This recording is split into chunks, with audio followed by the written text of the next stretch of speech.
Kata Nabi, atau disebutkan dalam banyak riwayat, bahwasanya nabi-nabi pun belum pernah ada nabi yang lihat Allah, termasuk Nabi Muhammad SAW. Kita ambil dalilnya dalam hadis Bukhari. Waktu Nabi SAW pulang dari Isra Mi'raj, jemaah sekalian, Aisyah bertanya radhiyallahu anha, berkata, istri beliau, ya Rasulullah, hal tara rabbak? Apakah anda waktu Mi'raj ke langit, terima perintah salat, sempat lihat Tuhan anda enggak? Lihat enggak Allah itu bagaimana? Apa jawaban Nabi SAW? Nurun ala nur anna arah. Allah itu cahaya, di atas cahaya, terang sekali. Bagaimana saya bisa melihatnya? Artinya Nabi SAW mengatakan, saya sendiri belum pernah lihat bagaimana itu Allah. Contoh sebelumnya Nabi Musa alaihissalam. Nabi Musa waktu menerima wahyu Taurat itu selama 40 hari turun Taurat lengkap. Al-Quran 23 tahun baru lengkap. Kalau Taurat 40 hari nunggu di gunung Tursina. Tursina sebuah wilayah di Mesir sekarang. Itu banyak gunung-gunung batu, ada satu gunung batu yang tinggi, Nabi Musa nunggu di situ. Setiap hari Jibril datang turunin surah, turunin ayat gitu. Setelah berlalu 37 hari dari 40 hari menunggu Taurat turun, Nabi Musa alaihissalam tiba-tiba bertanya kepada Allah, mengatakan begini dalam Al-Quran, A'udzu billahi minasyaitonir rajim, Rabbi arini anzur ilaik. Wahai Tuhanku, izinkan aku melihatmu. Aku beriman kau ada ya Allah, tapi aku ingin lihat kau bagaimana. Allah menjawab, tidak mau mengecewakan Nabi Musa, sebagai manusia Allah mengatakan, lan tarani. Perlu anda tahu dalam bahasa Arab jemaah sekalian ada 3 kosakata la, tidak yang berarti tidak. Ada la biasa artinya tidak, ada lam dengan mim, lam artinya tidak pernah, ada lam dengan nun, lan artinya tidak akan pernah.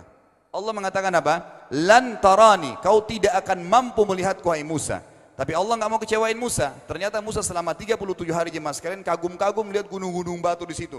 Pergantian siang malam, burung-burung yang terbang, air yang mengalir di lereng-lereng gunung. Lalu dia mengatakan, Allah mengatakan apa? Walakin unzur ilal jabal fa in istaqarra makanahu fasawfa tarani.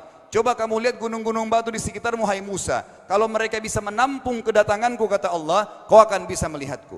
Apa yang terjadi? Allah lanjutkan, falamma tajalla rabbuhu lil jabal. Waktu Allah baru niat mau datang, belum datang, ja'alahu dakka. Semua gunung batu itu hancur lebur, tidak mampu menampung kedatangan Allah. Wa kharra Musa sa'iqa. Lalu Musa pingsan tiba-tiba. Waktu Nabi Musa bangun, langsung ucapkan kalimat, amantu billah. Saya beriman pada Allah.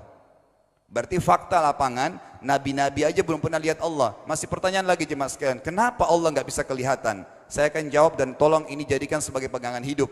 Ini landasan akidah kita. Kata para ulama, karena anda kalau sholat, anda mengucapkan satu kalimat yang merupakan jawabannya. Allahu Akbar. Allah Maha Besar. Akbar adalah siga mubalaghah dalam Islam. Sesuatu yang melampaui batas, Maha Besar. Kita terangkan.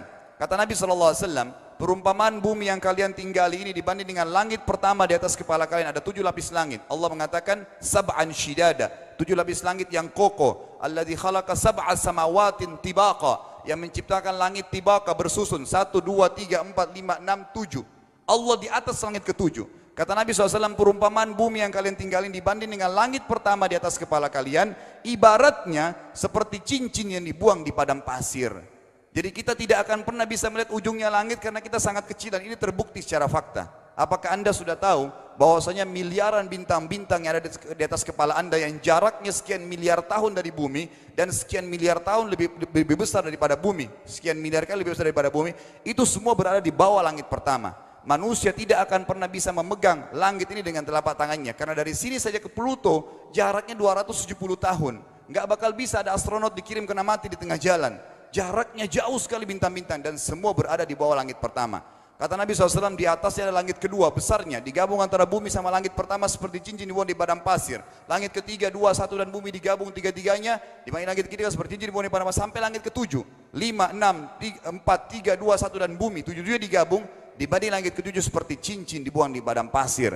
Dan langit yang luas ini jemaah sekalian dipenuhi dengan makhluk Allah yang lain namanya malaikat. Dalam hadis Bukhari kata Nabi SAW, waktu saya sedang dimi'rajkan ke langit, tidak ada 4 jari pun ukuran di langit yang luas itu, kecuali saya temukan malaikat yang sedang ruku atau sujud, penuh dengan jumlah mereka. Anda tahu malaikat itu ada namanya nama kelompok, seperti Raqib Atid itu kelompok, di bawah Raqib banyak miliaran malaikat, di bawah Atid miliaran malaikat. Sama dengan Munkar Nakir, ada memang nama kelompok. Makanya kalau manusia 5 miliar, Raqib Atidnya 10 miliar. Raqib Atidnya 10 miliar. Lalu kata Nabi SAW, di atas langit ketujuh ada Sidratil Muntaha. Besarnya digabung antara 7 lapis langit dan bumi. 8 hanya seperti cincin di bawah di padang pasir. Di atas Sidratil Muntaha ada sebuah lautan yang Allah ciptakan. Lautan itu besarnya digabung antara Sidratil Muntaha, 7 lapis langit dan bumi. 9-9-nya seperti cincin dibuang di padang pasir. Makanya kalau anda baca Quran, anda baca ayat wa kana arsyu alal ma, singgasana Allah di atas air. Ini maknanya, air adalah ada lautan. Lalu kata Nabi SAW, arsy-nya Allah di atas lautan itu singgasananya Allah. Besarnya digabung antara lautan, Sidratul Muntaha, 7 lapis langit dan bumi. 10-10-nya hanya seperti cincin dibuang di padang pasir. Anda sudah hafal ayat kursi? Apa artinya? Ayat tanda-tanda kebesaran Allah. Kursi itu artinya bukan tempat duduk, tapi tempat pijakan kaki raja di singgasana. Kalau raja ingin naik singgasananya di pijakan kaki, itu namanya kursi. Kita baca apa? Wasi'a kursiyuhu as-samawati wal ard. Pijakan kakinya Allah saja sudah menutupi seluruh langit dan bumi ini. Jadi kita mustahil bisa melihat Allah karena besarnya Allah Azza wa Jal. Tinggal kita tutup jemaah sekalian. Kira-kira, lalu bagaimana saya berhubungan dengan Allah? Jawabannya sederhana. Anda lingkari namanya Allah, ini Tuhan kita. Yang menyembah selain Allah kafir, yang mempartisipasikan Allah dengan makhluknya, masih sembah berhala, kuburan, jimat, namanya syirik. Dua-dua enggak boleh. Untuk berhubungan dengan Allah yang tidak kelihatan dengan mata kita ini, tapi kita bisa rasakan keberadaannya, cuman satu cara. Di bawahnya lingkarin ibadah, sholat, puasa, zakat, haji, takziah, ziarah kubur, semua ini adalah rangkaian ibadah untuk berhubungan dengan Allah. Semua ibadah ini jemaah sekalian harus seperti yang Allah mau, bukan yang Anda mau. Ini penting. Karena kalau tidak seperti yang Allah mau, Allah tidak terima. Bagaimana caranya supaya bisa seperti yang Allah mau? Ikuti buku pedomannya. Ada Al-Quran, ada Sunnah. Yang beribadah keluar dari 2 pedoman wahyu ini tidak akan diterima oleh Allah. Seperti Anda kalau kerja di perusahaan, pimpinan perusahaan kasih peraturan. Senin pakai baju kuning, Selasa baju hijau, Rabu pakai baju hitam. Datang jam 7, keluar jam 5 sore. Ternyata Anda tidak. Hari Senin Anda pakai baju yang hari Rabu. Datangnya jam 9, keluar jam 2 siang. Dikeluarkan oleh pimpinan atasannya. Itu baru peraturan manusia. Bagaimana dengan peraturan Allah Azza wa Jal? Maka kita simpulkan semua jemaah sekalian adalah yakinlah Tuhan Anda Allah ada, satu-satunya Tuhan. Kalau Anda sedang sakit, yang ciptakan Anda Allah, yang ciptakan penyakit Allah, yang menciptakan kesembuhannya Allah. Kalau kita sedang musibah sama, kalau kita sudah senang juga sama. Semoga Allah SWT menjadikan kita orang-orang yang senantiasa beriman padanya dan juga selalu berteguh dalam keimanan tersebut.